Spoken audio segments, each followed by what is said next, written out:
Avez-vous remarqué que la plupart des débats entre les fondamentalistes et les appliqués finissent quasiment toujours en clash? Les appliqués vont reprocher aux fondamentalistes d'être toujours dans les nuages, de toujours être dans les abstractions totalement inutiles. Et pendant ce temps, les fondamentalistes vont plutôt traiter les appliqués d'hypocrites. Parce qu'en fait, tout ce qu'ils font, c'est juste théoriquement appliqué. Mais au quotidien, les deux bouffent la craie chaque jour. Pourtant, je vais peut-être vous choquer en vous disant qu'en réalité, ces deux visions de la recherche se rejoignent. Donc, bonjour et bienvenue sur ma chaîne. Abonnez-vous. Il paraît qu'il faut dire de s'abonner pour avoir beaucoup d'abonnés. Sinon, déjà, on a 60 abonnés. Je ne sais pas qui s'abonne sur ma chaîne. Je ne sais pas qui s'intéresse à des sujets comme les mathématiques. Mais sinon, ça fait vraiment plaisir. N'hésitez pas à partager si vous voulez que d'autres personnes écoutent nos délires. Pour comprendre les origines de cette dichotomie, il faut qu'on rentre un peu dans le passé au niveau de la création de la recherche. En fait, essentiellement, la recherche a été créée pendant la Révolution. C'est-à-dire que à peu près l'ère Adam Smith avec la division du travail. Mais à l'époque, avant, tous ceux qui travaillaient dans la recherche, c'était juste dans la recherche, faisaient les deux, etc. Donc, ils mixaient dans le théorique et la recherche parce qu'en réalité, c'est ça. Tout ce qu'on veut fondamentalement, c'est la recherche. C'est juste en réalité, à cause de cette séparation, cette division du travail-là, que est forcément né les clans. Il y a ce qu'on appelle les biais cognitifs. Et l'un d'eux particulièrement qui explique que cette division, c'est ce qu'on appelle le tribalisme. Le tribalisme, si vous voulez, c'est l'idée que plus des choses sont proches et plus en réalité, elles vont chercher des caractéristiques qui les distinguent. C'est ce que Freud appelle le narcissisme des petites différences. C'est pour dire qu'à chaque fois, vous allez remarquer, même dans les clubs de football, par exemple, les clubs de football qui essayent de se distancer le plus, c'est en général des clubs du même pays, voire de la même ville. Essentiellement, c'est toujours comme ça. Plus des éléments sont véritablement proches et plus ils vont chercher des éléments de se démarquer pour justifier l'existence. C'est presque comme pour une sorte de crise existentielle, quoi. Mais fondamentalement, si on veut revenir au niveau du but de la recherche scientifique, c'est tout simplement pour des motifs économiques. François Perrault, un économiste français, il définissait le développement de manière générale comme l'ensemble des changements mentaux et sociaux d'une population qui la rend apte à faire croître cumulativement et durablement son produit réel global. Et vous voyez, dans ces définitions, il y a toujours la notion de croissance. La notion de croissance est liée à la création de richesse. Et la création de richesse est liée essentiellement aux outils qui sont développés.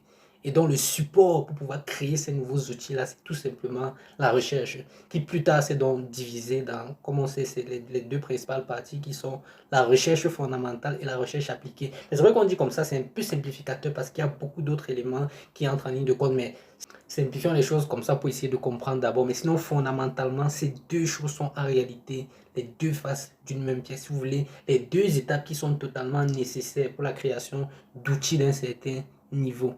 Mais fondamentalement, ils servent à l'économie. Et c'est pour ça d'ailleurs, parce que sinon, pour quelle raison est-ce qu'on financerait la recherche? Mais attention, ne me faites pas dire ce que je n'ai pas dit. Je n'ai pas dit que ces deux choses sont exactement les mêmes et ont exactement les mêmes buts. En réalité, non. Comme on va voir tout de suite, en réalité, non. Fondamentalement, il y a des différences structurelles entre la méthode utilisée par les scientifiques fondamentaux et la méthode utilisée par essentiellement ceux qui font dans l'application. Par exemple, comme son nom l'indique, l'un des buts de la recherche fondamentale, c'est de trouver les éléments fondamentaux. C'est-à-dire quels sont les éléments les plus fondamentaux possibles qui vont entraîner d'autres choses. Quand vous voyez par exemple ceux qui font dans la mécanique quantique chercher les particules les plus élémentaires, c'est toujours à chaque fois parce qu'on a envie de savoir quels sont les éléments qui permettent d'obtenir tout le reste, quoi. Quand vous voyez, on cherche ce qui est plus fondamental que le temps même. Vous voyez qu'à chaque fois, on cherche toujours à savoir qu'est-ce qui va induire les autres. Et pendant ce temps, ceux qui sont dans la recherche appliquée plutôt, ils vont chercher plutôt à adapter les résultats de la théorie pour faire quelque chose de concret. Par exemple, si on prend les champs magnétiques, donc un physicien théoriste très bon va nous parler des équations de Maxwell, comment on fait pour déduire ces équations, peut-être les inductions magnétiques, ce genre de choses.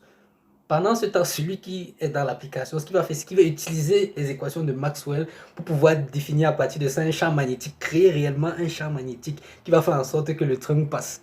Et donc, les gens vont pouvoir être beaucoup plus contents. Donc ça, c'est d'abord une des différences fondamentales qu'il y a entre la recherche fondamentale et la recherche appliquée. Ensuite, la recherche fondamentale cherche à obtenir des résultats qui sont beaucoup plus généraux. Ils cherchent à généraliser au maximum, quoi. C'est le principe d'abstraction. C'est-à-dire que on va chercher à avoir certains concepts de base, on va monter pour voir des éléments qui sont beaucoup plus au-dessus de tout ça.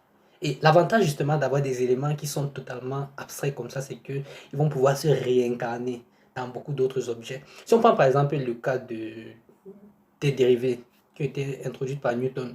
Au début, en réalité, Newton, lui, son problème, c'est de comprendre la physique, la gravité, etc. Et un des outils, justement, qu'il utilise pour cela, c'est quoi? Il remonte ce qui est beaucoup plus fondamental pour écrire les équations de la mécanique classique, c'est justement la notion de dérivée. Maintenant, plus tard, ce que les gens qui font dans l'application ont fait, c'est comprendre qu'en réalité, cette notion de dérivée est beaucoup plus large, c'est-à-dire qu'elle peut s'appliquer dans beaucoup plus de domaines. Et ça va donner, par exemple, je sais pas, au pif, je dis par exemple la microéconomie dans laquelle on peut utiliser justement les préférences d'un consommateur. Donc, c'est ce genre de choses qui font des différences fondamentales. Donc, la recherche fondamentale cherche à généraliser les résultats, pendant que la recherche appliquée va chercher à particulariser les résultats qui ont été trouvés déjà dans la théorie. Ensuite aussi, il faut le dire, ceux qui font dans la recherche appliquée servent de crédibilité face au monde. Vous allez voir beaucoup aujourd'hui dans les journaux, télé, ce genre de trucs, vous entendez beaucoup plus des messages du style, une étude scientifique nous dit que, des études montrent que la recherche, bon, c'est vrai que ça c'est déjà parfois c'est des utilisations abusives, mais en général ils se déportent. Donc ce qui leur sert de crédibilité essentiellement, c'est des recherches appliquées. Et pendant ce temps, les chercheurs appliqués eux-mêmes, ils prennent leur crédibilité dans ce qu'ils font dans la recherche fondamentale. Pourquoi? Parce que si vous prenez un domaine comme l'intelligence artificielle, par exemple, donc on prend le machine learning. À l'intérieur du machine learning, tu peux pas écrire juste des algorithmes comme ça, taper dans la machine et puis ça va. Il faut toujours qu'il y ait au moins un ou deux théorèmes qui vont sous-tendre tout ce qu'on va faire là. Parce que sinon, c'est très dangereux. C'est très dangereux. C'est même pour ça aussi que c'est souvent un peu dangereux de ne pas considérer les résultats qui sont théoriques et de regarder juste les observations. Parce que justement, on n'a plus une base suffisamment solide qui fait en sorte qu'il peut y avoir beaucoup de dérivations. Donc, la recherche fondamentale, c'est quelque part de crédibilité aussi pour la recherche appliquée. La dernière différence que j'ai envie de donner, c'est beaucoup plus une différence philosophique et j'ai envie de dire. Parce que très souvent aussi, ceux qui font dans la recherche appliquée vont chercher à optimiser des choses et pouvoir faire des mises à jour, quoi. Ils sont véritablement dans le pratique, dans le concret, dans la philosophie pragmatique. Pendant ce temps, ceux qui travaillent souvent dans le domaine fondamental, parfois, souvent aussi, on prend des problèmes qui viennent directement de l'application pour essayer de comprendre. Mais parfois aussi, dans la compréhension, ce qu'on cherche à faire plutôt, c'est essayer d'entrer dans la profondeur philosophique, j'ai envie de dire platonienne, des différents concepts. C'est pas nécessairement aussi tellement farfelu et bon, c'est vrai qu'il y a une certaine joie, il y a un certain fun à le faire aussi, mais c'est plus uniquement pour ça. Si vous regardez dans la pyramide des besoins de Maslow, donc il y a plusieurs besoins, mais le besoin de sens à sa vie, le besoin d'accomplissement, c'est aussi quelque chose qui est important. Bon, bien entendu, lorsqu'on a déjà dépassé plusieurs paliers, mais c'est aussi très important dans la vie d'un être humain d'avoir cet accomplissement-là. Et la recherche fondamentale permet heureusement de l'obtenir. Donc, c'était à peu près les différences essentielles qu'on peut citer entre la recherche fondamentale et la recherche appliquée.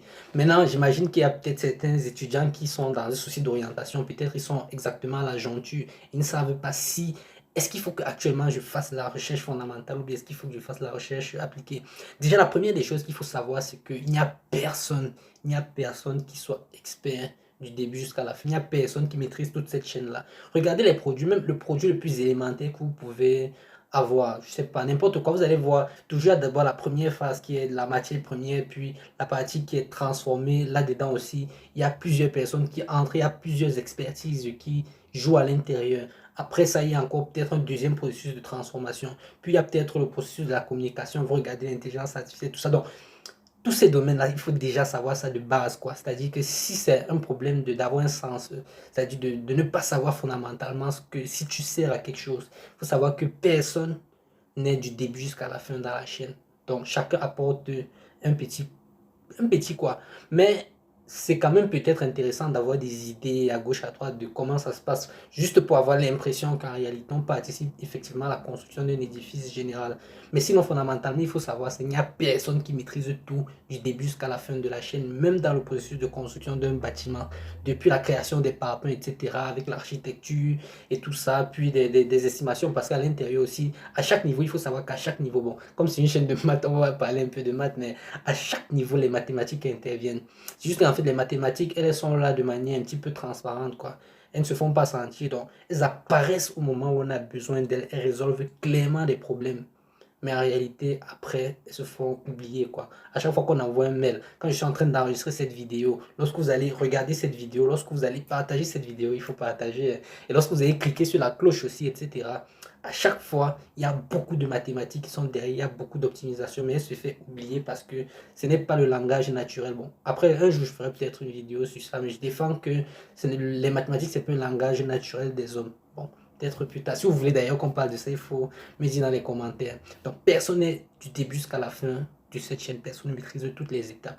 La deuxième chose qui est un gros avantage du choix de la vie de recherche, c'est qu'elle accorde une flexibilité incroyable. C'est-à-dire que quelqu'un peut évoluer dans un domaine et puis du jour au lendemain, il change complètement. Il a fait l'algèbre toute sa vie et ensuite maintenant, après, il change complètement de domaine. Si on prend Grothendieck par exemple, lui, il a fait sa thèse sur l'analyse harmonique, si je ne dis pas de bêtises, c'était l'analyse quand même, analyse fonctionnelle dans cette zone-là. Et on sait tous qu'aujourd'hui, c'est lui qui a développé la théorie des catégories, par exemple. Donc ça, c'est une des chances que la recherche fondamentale, la recherche en général donne. On peut quitter d'un domaine à un autre. Donc, on n'est pas forcément coincé. Donc, peut-être le mieux, le plus intéressant, c'est de choisir un domaine spécifique, pas nécessairement trop compliqué, pas nécessairement trop composite de plusieurs domaines différents, évoluer là-dedans et puis au fur et à mesure on peut finalement se décider sur ce qu'on a envie de faire plus tard. Donc merci d'avoir suivi cette vidéo, j'espère qu'elle a apporté quelque chose, j'espère que tu l'as trouvé intéressante. Si oui, il faut mettre un pouce, peut-être partager. Je crois que partager est plus important que mettre des pouces, donc je trouve vraiment que ce contenu est intéressant et peut peut-être aider quelqu'un, alors il ne faut pas hésiter à partager. Donc sinon moi je te dis merci et donc voilà, si les choses se passent bien, à la semaine prochaine. Ciao.